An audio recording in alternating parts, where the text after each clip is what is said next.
My name is Natasha Labaze. I am grateful today to celebrate 50 years of Toni Morrison's The Bluest Eye.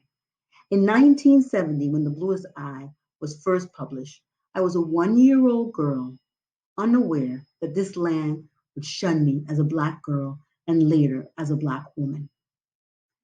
Today, in 2020, I still share Pecola's story in my teachings and my living, as Pecola's story is my story. Pecola's plight is our story. Pecola yearns to be loved. She yearns to be seen in a world that tells her every day through explicit and implicit messages that our features are not valued, our intellect is seen as worthless, and our souls do not matter. I am so grateful to be part of this read along. After I read my assigned excerpt, I will share brief thoughts about the passage. Maureen has just shared some not very nice words, point blank cruel words towards Pecola. She's yelled out, "I'm cute and you ugly, Black and ugly. I am cute." Grown people frowned at the 3 girls on the curbside, 2 with their coats draped over their heads, the collars framing the eyebrows like nuns' habits, Black garters showing where they bit the tops of brown stockings that barely covered the knees. Angry faces nodded like dark cauliflowers. Pecola stood a little apart from us, her eyes hinged in the direction in which Maureen had fled. She seemed to fold into herself like a pleated wing. Her pain antagonized me. I wanted to open her up, crisp her edges, ram a stick down that hunched and curving spine, force her to stand erect, and spit the misery out on the streets. But she held it in where it could lap up into her eyes. Frida snatched her coat from her head. "Come on, Claudia. Bye, Pecola." We walked quickly at first, and then slower, pausing every now and then to fasten garters, tie shoelaces, scratch or examine old scars. We were sinking under the wisdom, accuracy, and relevance of Maureen's last words. If she was cute, and if anything could be believed she was, then we were not. And what did that mean? We were lesser, nicer, brighter, and still lesser. Dolls we could destroy, but we could not destroy the honey voices of parents and aunts, the obedience in the eyes of peers, the slippery light in the eyes of our teachers when they encountered the Maureen Peels of the world. What was the secret? What did we lack? Why was it important? And so what? Guileless and without vanity, we were still in love with ourselves then. We felt comfortable in our skins, enjoyed the news that our senses released us, admired our dirt, cultivated our scars, and could not comprehend this unworthiness. Jealousy, we understood and thought natural, a desire to have what somebody else had. But envy was a strange new feeling for us. And all the time we knew that Maureen Peel was not the enemy and not worthy of our intense hatred. The thing to fear was the thing that made her beautiful and not us. The house was quiet when we opened the door. The acrid smell of simmering turnips filled our cheeks with sour saliva. "Mama!" There was no answer, but a sound of feet. Mr. Henry shuffled part of the way down the stairs. One thick, hairless leg leaned out of his bathroom. "Hello there, Greta Garbo. Hello, Ginger Rogers." We gave him the giggle he was accustomed to. "Hello, Mr. Henry. Where's Mama?" "She went to your grandma's." Left word for you to cut off the turnips and eat some graham crackers till she got back. Stay in the kitchen. We sat in silence at the kitchen, crumbling the crackers into anthills. In a little while, Mr. Henry came back down the stairs. Now he had his trousers on under his robe. Say, wouldn't you all like some cream? Oh, yes, sir. Here's a quarter. Go on over to Isalee's and get yourself some cream. You've been good girls, ain't you? His light green words restored color to the day. Yes, sir. Thank you, Mr. Henry. Will you tell Mama if she come? Sure, but she ain't due back for a spell. Coatless, we left the house and had gotten all the way to the corner when Frida said, I don't want to go to Isalee's. What? I don't want ice cream. I want potato chips. They got potato chip at Isalee's. I know. But why go all that long way? Miss Burgess got potato chips, but I want ice cream. No, you don't, Claudia. I do too. Well, you go on to Isalee's. I'm going to Miss Burgess. But you got the quarter, and I don't want to go all the way up there by myself. Then let's go to Miss Burgess. You like her candy, don't you? It's always stale, and she always runs out of stuff. Today's Friday. She orders fresh on Friday. And that crazy old soaphead church lives there. So what? We're together. We'll run if he does anything at us. He scares me. Well, I don't want to go up by Isalee's. Suppose meringue pie is hanging around. You want to run into her, Claudia? Come on, Frida. I'll get candy. Miss Berta had a small candy, snuff, and tobacco store. One brick room sitting in her front yard. You had to peep in the door, and if she wasn't there, you knocked on the door of her house in back. This day she was sitting behind the counter reading a Bible in a tube of sunlight. Frida bought potato chips, and we got 3 Powerhouse bars for 10 cents and had a dime left. We hurried back home to sit under the lilac bushes on the side of the house. We always did our candy dance there so Rosemary could see us and get jealous. The candy dance was a humming, skipping, foot tapping, eating, smacking combination that overtook us when we had sweets. Creeping between the bushes and the side of the house, we heard voices and laughter. We looked into the living room window, expecting to see Mama. Instead, we saw Mr. Henry and 2 women. In a playful manner, the way grandmothers do with babies, he was sucking the fingers of one of the women, whose laughter filled the tiny space over his head. The other woman was buttoning her coat. We knew immediately who they were, and our flesh crawled. One was China, and the other was called the Maginot Line. The back of my neck itched. These were the fancy women of the maroon nail polish that Mama and Big Mama hated. And in our house, China was not too terrible, at least not in our imagination. She was thin, aging, absent-minded, and unaggressive.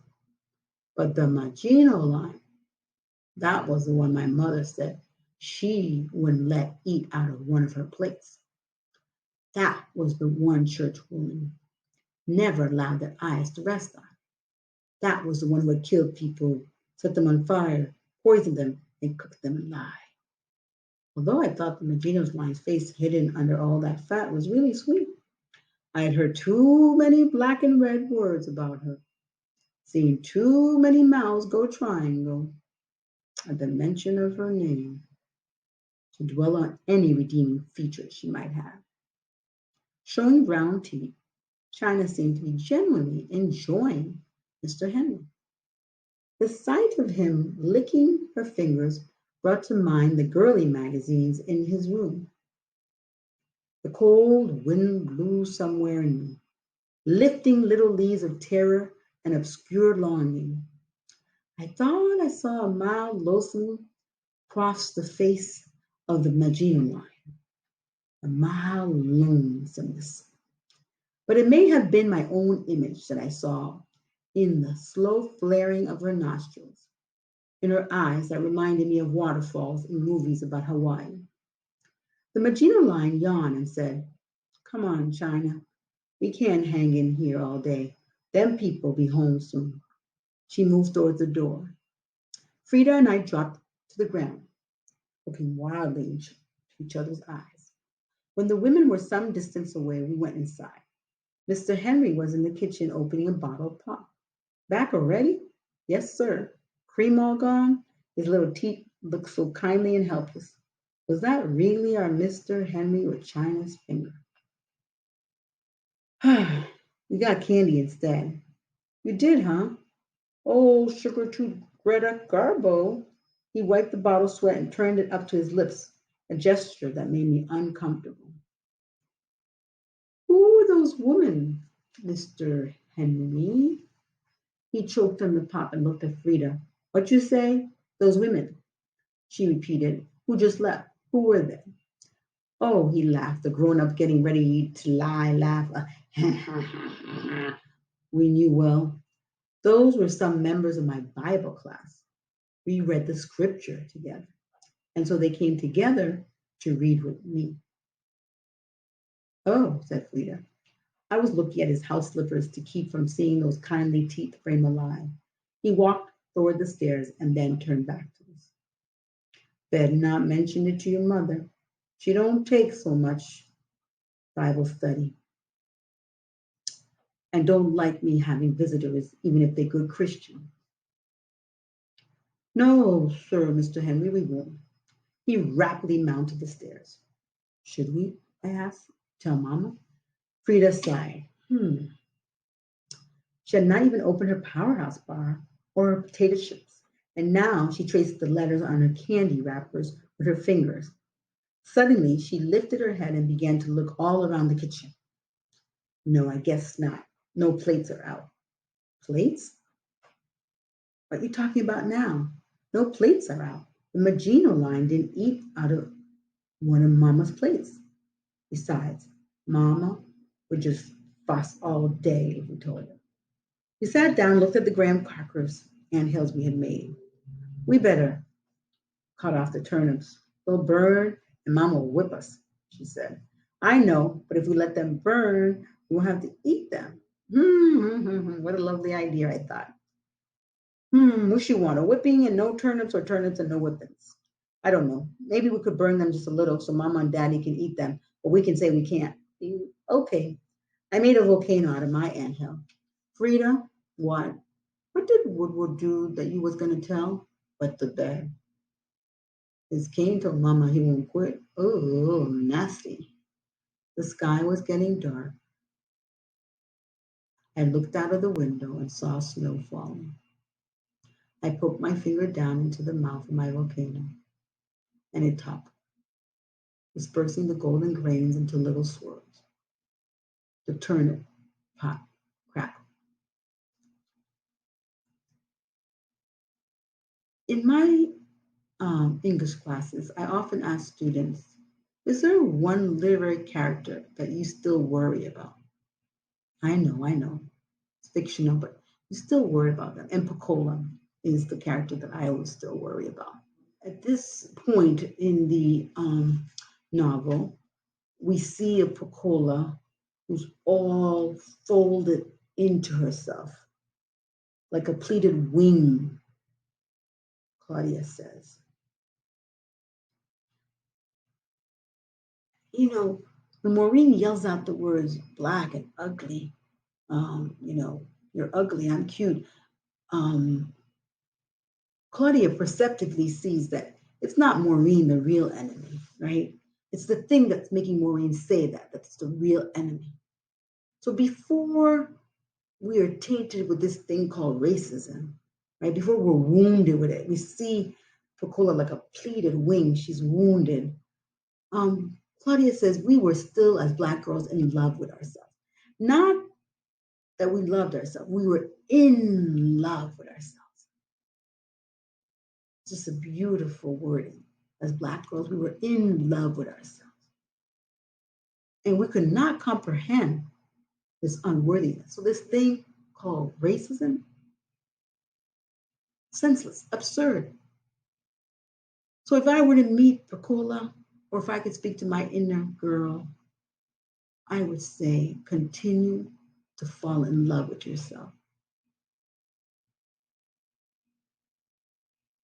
Don't try to understand this concept of unworthiness because it makes no sense.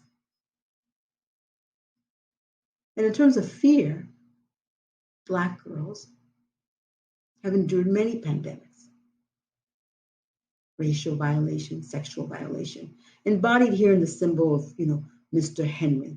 He appears with that one hairless leg out of his bathrobe. He comes back. Then later on, the girls notice that Gina line in China in the home. Mr. Henry calls the girl by white actresses' names, right? Almost has to validate them. I just want to thank Toni Morrison for The Bluest Eye. Every time I teach it, every time I read it, I notice something, or I'm even more confused by something, because this thing called racism, this thing called racial violence and hatred, it makes no sense, and it has destroyed individuals physically and psychologically. So today in 2020, I would like to thank Toni Morrison for this powerful, poetic declaration of love entitled The Bluest Eye. So to go back to Claudia's words, let's just keep falling in love with ourselves.